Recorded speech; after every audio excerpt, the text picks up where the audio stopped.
নমস্কার, মায়ের রান্নাঘর থেকে সবাইকে স্বাগতম। আজ বিজয়া দশমী, সবাইকে বিজয়া দশমী প্রীতি ও শুভেচ্ছা। আশা করি সবাই ভালো আছেন আর 4 দিন খুব আনন্দে কেটেছে। আমার পরিবারেরও খুবই আনন্দে কেটেছে। একটা কথা বলি, আমাকে অনেকেই অনুরোধ করছে যে সামনে আসার জন্য, তো আমার আসার সময় হয়ে উঠছে না, আমি আসতে পারছি না।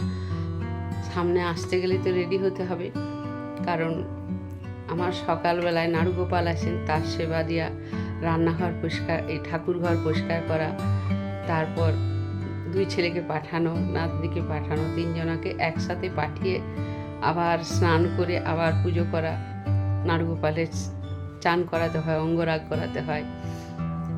যাই হোক, সেগুলো করে এসে আবার এসে ভিডিও করে আমার বৌমা আমাকে ভীষণ হেল্প করে, কারণ একটা চ্যানেলে বাড়ির পরিবারের যদি হেল্প না পাওয়া যায়, একটা চ্যানেল তৈরি করা যায় না।